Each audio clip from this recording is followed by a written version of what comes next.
Hello. Strange name, right? But it's my real name. And pronounce it not vital, not like the way they pronounce it in America, not vital, which means actually out of function.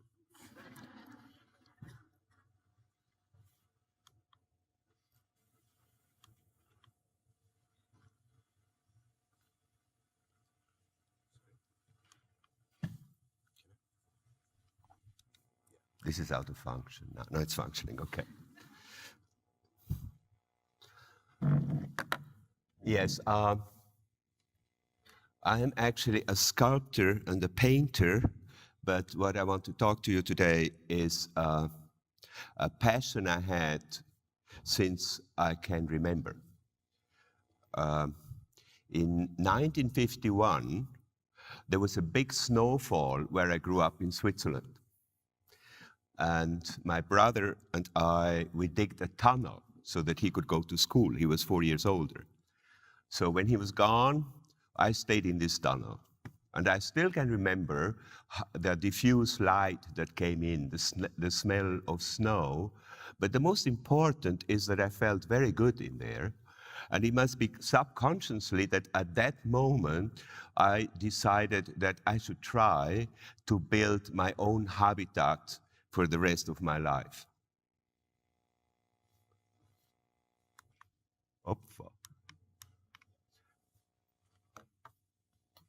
When I went to school, we only had to go to school for 6 months in the year. 6 months was off up in the mountains where I grew up. And so in this long periods, we built 3 houses, like many kids do all around the world. Here you can see a tribe in Papua, which is called Kurowai, and they live on trees. The main reason is, of course, to protect themselves from wild animals and from the wildest of all, the other tribes.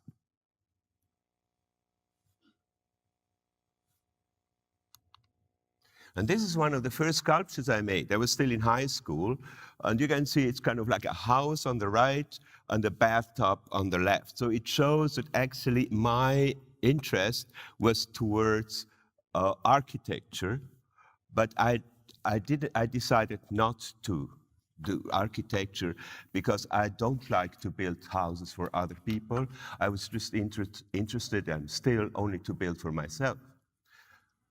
In 1999, I went to the desert in Niger, to the Sahara Desert. I always wanted to go there because, like coming from the mountains, I'm not attracted to water. So it was natural that I wanted to see other mountains, this time mountains out of sand.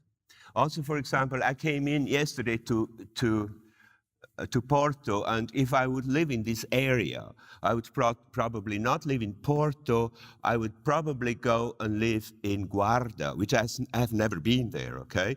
But it sounds great, I like the name, and also in walking distance to where I grew up, there is a small village with about 80 people, and it's called Guarda.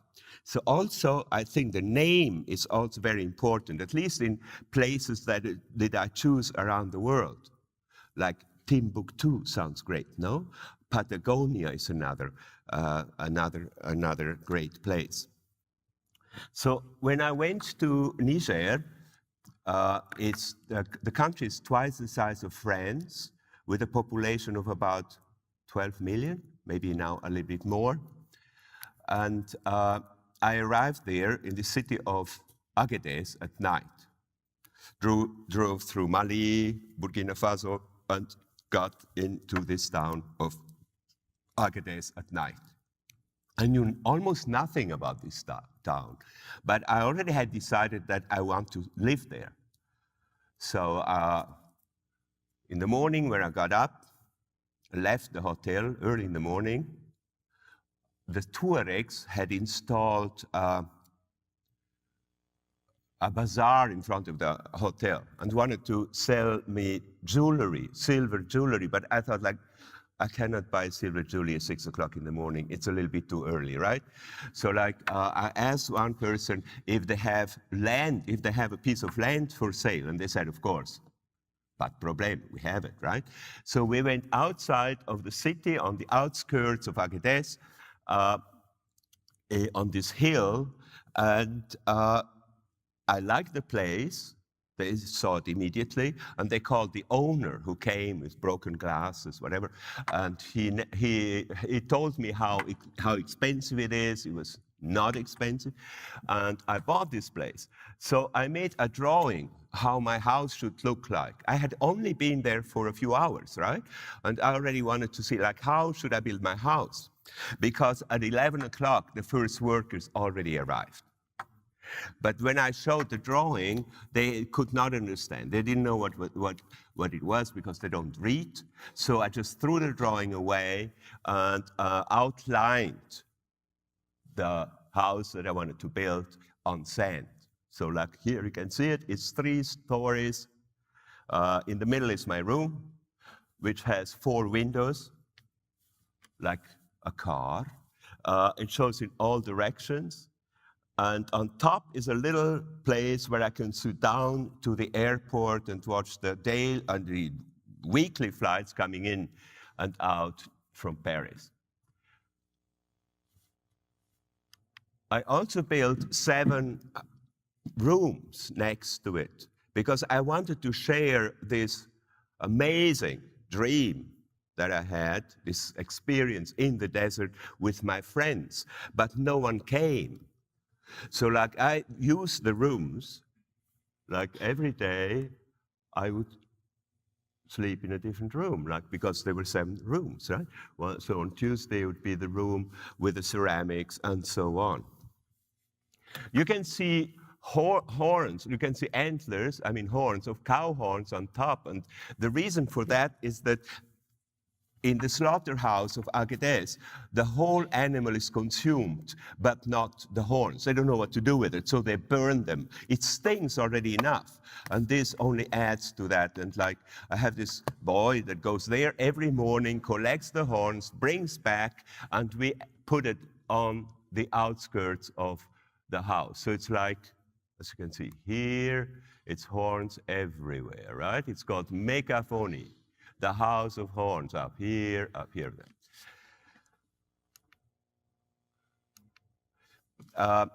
Niger is one of the poorest countries in the world.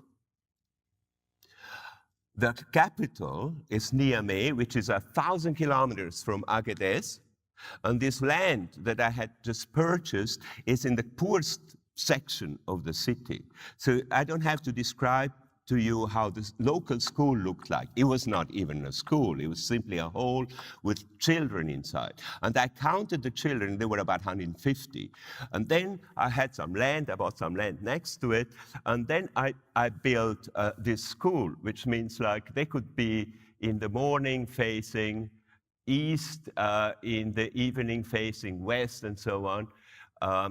And this was enough space for 150 children. But what happened is this. It attracted so many children that now, instead of 150, there are 500, and now maybe even more. So this whole sculpture, or architecture, or like whatever you want to call, but the most important thing is that it has a social aspect. So if you have sculpture, architecture, and the social aspect, I think that's almost complete. And this is probably one of my best pieces I was able to do in my whole life. Okay, it's kind of like a kinetic sculpture. You can imagine how this whole thing moves, right? They scream, they sing, they pray, and it's just a fantastic sight.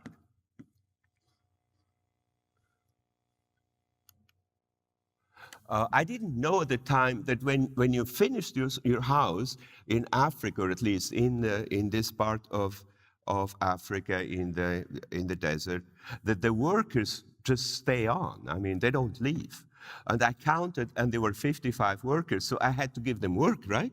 The reason for that is, of course, that if they leave, they won't have any work, but also that if you build these houses, they always need some protection after the rains. You have to put a new layer of mud on top of it. And so I moved out of the city 5 kilometers north in a oasis. This is a house just to watch the stars at night. So I'm up here for hours just watching the stars. The thing is that it's quite narrow up here, okay? If you fall asleep, you might fall down, and that is 6.5 meters, so it's a little bit high. And I believe that it's great to be in a place which has tension, because you look at it much better, I think. You know, I'm from Switzerland. Everything is so secured in that country, and I don't think that you really are aware of many things around you. Then came this house, which has two functions. You see, like the houses I'm building are not actually for the conventional way of building a house to live in. Living is secondary, okay? This is because it's so hot that I had to build a house which was cooler, at least for me, and would also protect me from sandstorms. So actually this house has two functions. You go, you go through here. Up here, it's a small hole, which where the heat rises, but it's small enough so that no sand falls into the house.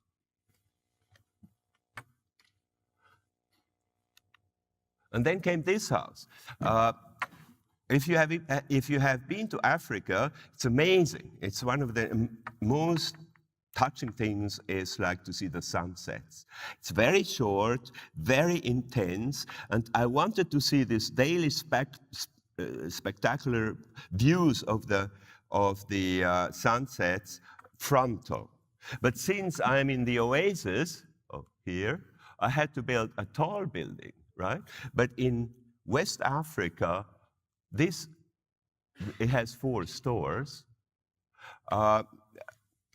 This is the tallest of all. And like when I told my workers that I want to build this, they said in French, il a perdu ses chèvres, meaning he lost his goats. He's going a little bit too far, right? And in order for this tower to stand up, I just built 3 stairs. So like you're up here, you want to go down here, you have to come down here, go up here, right? At that time, I had a measuring tape. Before we didn't have it. And I measured all the houses that I did so far, and they were always 13 meters. So like this has also 13 steps, 26, 39 steps. First store has only a door. This one has a door and a window, a door and 2 windows, a door and 3 windows.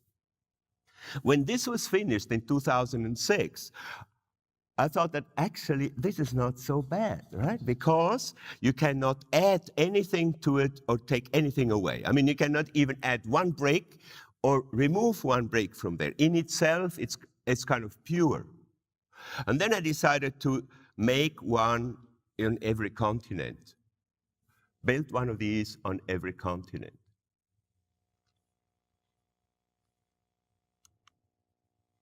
At the time, also, a friend came finally, Richard Long, that you probably know from England. And we were sitting up on the house watching the sunset. And he says, I'm going to give you the sun. And this is his biggest sculpture he made. It's like 30 meters in diameter. And it's also made out of the same bricks as the house. I also consider this a house, since it has an entrance and also an exit here. And in the middle here, around here, you can place inside, and it's just perfect. I mean, it's already almost tailored for you that you cannot fall down, right? So you can sleep up just standing. And This is the exit. So like, first I started to build this house looking for a place in America. But in the Midwest, like in Utah, where I went, which is spectacular, but there have been already many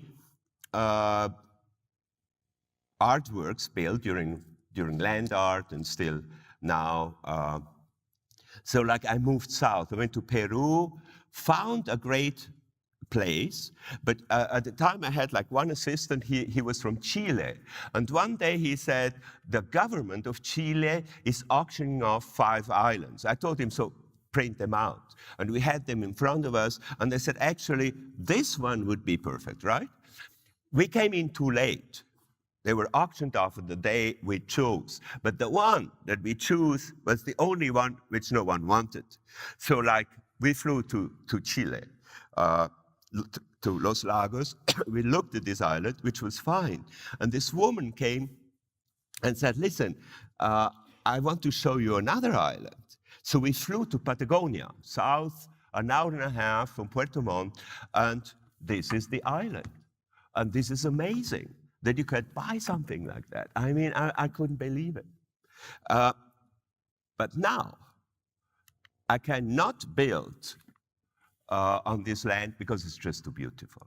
And since I'm not an architect, I can also not build. So like, it would have been ridiculous to build on top of this beautiful island, this house that I built in Agadez.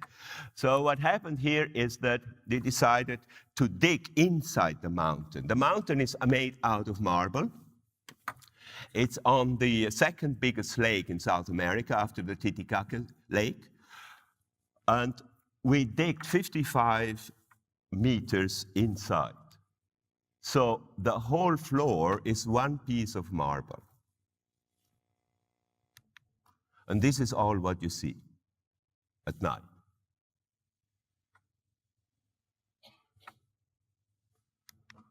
All the stone, all the material that came out was put in here, filled up here, the stairs to go up. And it's also great that whenever you choose a place to work, for example, here, which is very, very remote, what people can do, they work with explosives, since they have like the gold mines, the copper mines, and I never knew that actually you can be quite precise on building a cave.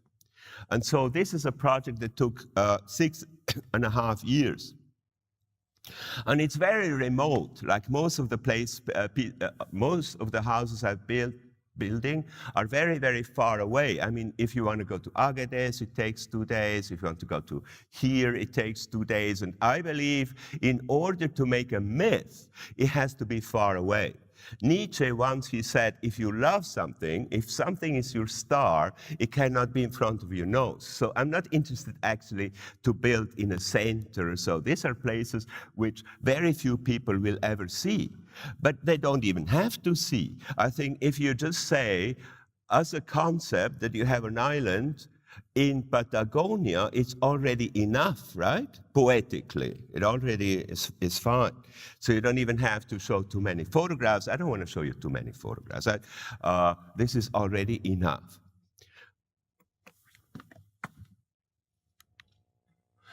So as a sculptor, I'm actually also interested to go inside. Of course, if you make a large sculpture, you can go inside, right? And this is a piece of marble which I found in Carrara. It's 9 meters 25, 1 meter 90, 1 meter 90. And from this piece, the whole interior is excavated through this door. You have to understand, this is like horizontal, and the person goes inside. I mean, people were in here for 2 years. Inside, it's dark. Inside, it's like cold. It's very dusty, and there are smoke inside too. So like, so that's it. If you would just open up from here, it would be very easy, but this is the thing, that this is one piece. And now I'm doing the second one. Now you can even find a bigger piece. and excavate. So like here, it's like you have a piece of marble, you go inside. Before, what you saw in Patagonia is like you go inside the mountain. These are these clouds, they're called wind clouds in Patagonia. And this is the house I want to build, from this island to this island. So it matches the sky. Here is the second house, since I still didn't have this house in South America, and this was done in the Amazon, like 60 kilometers south of Manaus, and this is in wood. People ask me, how do you find these places? It's very easy.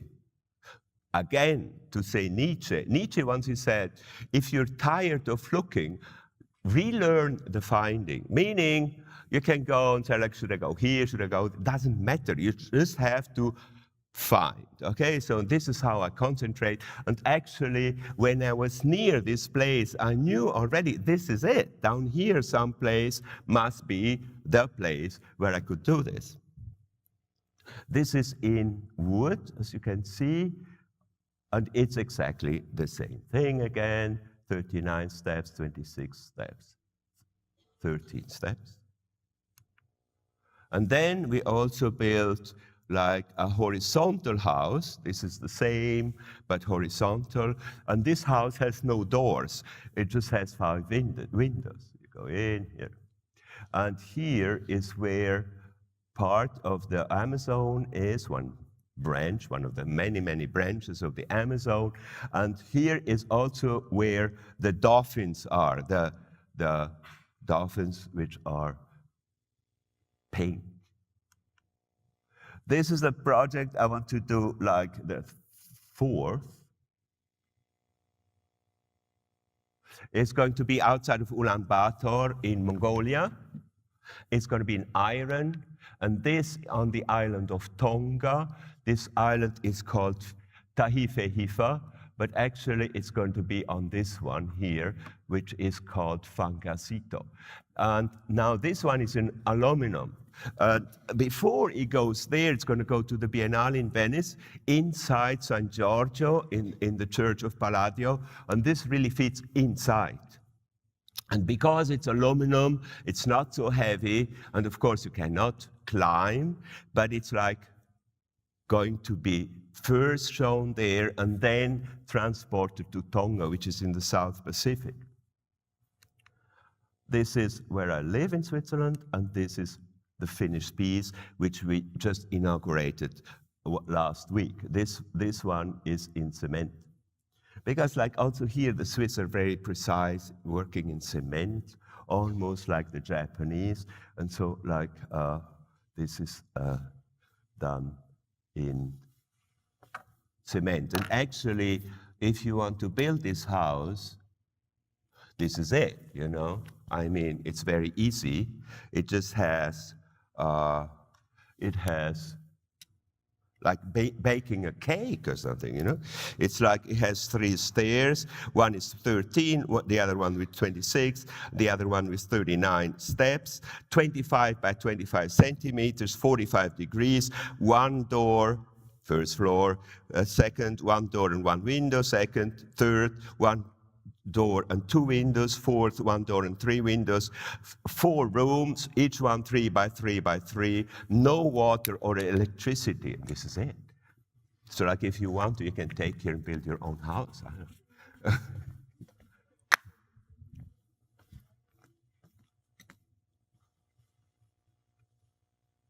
And of course, being in Switzerland, you have to have all these laws, right? I mean, this is illegal. You can, the Swiss cannot go up and down here. In Africa, no problem, but the Swiss are not. So you have to build a fence around here and like, whatever. Then also my studio in Switzerland, it's so beautiful that actually you cannot have windows, because if you constantly just look out of the window and you don't work. And since I already have concentration problems, you know, having ADD, whatever I have. So like, there's no windows here, there are none. to look at this. Otherwise, this is just too beautiful. It just has the light from the top here, right? North light, and this is the light in the studio. So when you look at this building, you have no idea how it's inside. I like that. I like to have like the outside and the inside completely different. It's a little bit like a person. Sometimes you look at a person and like the person is completely different as what you think the person is, right? Like if you look at this house, you know exactly how it's inside. You look at this house, you know exactly how this is inside by not even going inside. But here, no idea. So it's kind of like a novel by Handke, which is called Die Innenwelt, der Außenwelt, der Innenwelt, the interior, the exterior, and the interior again. And then I also have a park in Switzerland. This is a tower because the terrain is very, very steep, so you have to make towers and bridges and towers. This was made out of these trees, which is called larch. But also here, I wanted to have something else. I wanted to have a kinetic piece, something that moves. So I covered with hair. Now you say, like, how do you get all this hair? My studio is in Beijing, and if you want to have hair, no problem. Like in 1 hour, they bring hair, right? How long do you want them? What color do you want them? I said, yeah, I want a lot because this is 16 meters. Okay, great. So in 2 weeks, we have all the hair, and then you just have someone that climbs up here and puts this hair. This is a tower, this is a bridge, okay? It's diagonal here. You cannot see the person going through here or going here. You just meet the person in the middle. So this is like one of the bridges which I have done so far. There are many things in this park. This is, a park, I think, also needs a theater, a teatro, like they have in Italian parks. So this is the stage, right? This stage is suspended. It goes deep as this much into the ground. And actually, even if no one is performing, it's fine because you have this great background. Also made like the cover of the New York Times, or whatever. So this is in Indonesia, in an island called Flores, which was like a Portuguese place. There's, again, stairs going up, 25 centimeters, 39 stairs. In here, you can look up to 3 volcanoes. They're called Kelimutu, and each volcano has a lake. And each lake changes colors all the time. It's phenomenal, right? So in order to see the sunset over these 3 volcanoes, I built this house. And inside, it's like that. So the stairs here, they go through the wall, very much like a piercing or like an earring, right? So you can, up here you can close the door. And people from the village, they can also use. It's kind of like dangerous to go up here, but I really like it. It's only 1 meter wide, and you have to be, again, like the house to watch the stars. You have to concentrate, right? So inside, it's like that. And also here is actually the materials that in this place are used outside. I reverse them, so they are inside. You have like this. So you go in here, and this is also all out of bamboo. Now, with this house here, it's actually much wider than I thought, okay? Now it has a little bit of, but it's much too wide. And what I'm going to do now, next time I go there, I'm going to invite local women because they chew betel nuts, and in the evening they spit out, right? It's very much like blood, right? So like they can't come here and spit on the house. It's actually going to be the spitting house, right? So I believe that probably if I would have been an architect going through all this training, you probably, I don't know if it leads leaves you enough imagination to spit on your house, right? It's more like, I mean, it's a little bit also Punemont, Gordon Matter Clark, like the spitting house, right? So this would be the splitting house, and this would be the spitting house. All right. And then with Paolo, who sits there, we did this chapel in the Philippines. This is the sea. This is about 60 kilometers, or a little bit more, 4 hours north of Manila. It's also 13, I believe, right? And it has steps here that you can climb. Inside is this. I made a painting which is 12 meters by 5 meters, and it's the Last Supper, okay? I mean, there are 13 heads. You can see up here people looking inside. So like actually you're inside, you look at these heads, but you also see the heads up here because they climbed up from the back. And this is also under a walk into water. This is a rice god. And this is how it is like. Yeah. Just happened that the ceiling turned out like this because it's palm tree, right? And it's a very quiet room.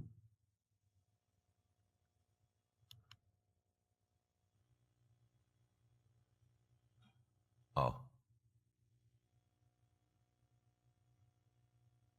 Okay. And here is like part of my park. I wanted to have a house, and I didn't, because I thought maybe it's too much, maybe I want to have one. So this is what I came up with.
Thank you.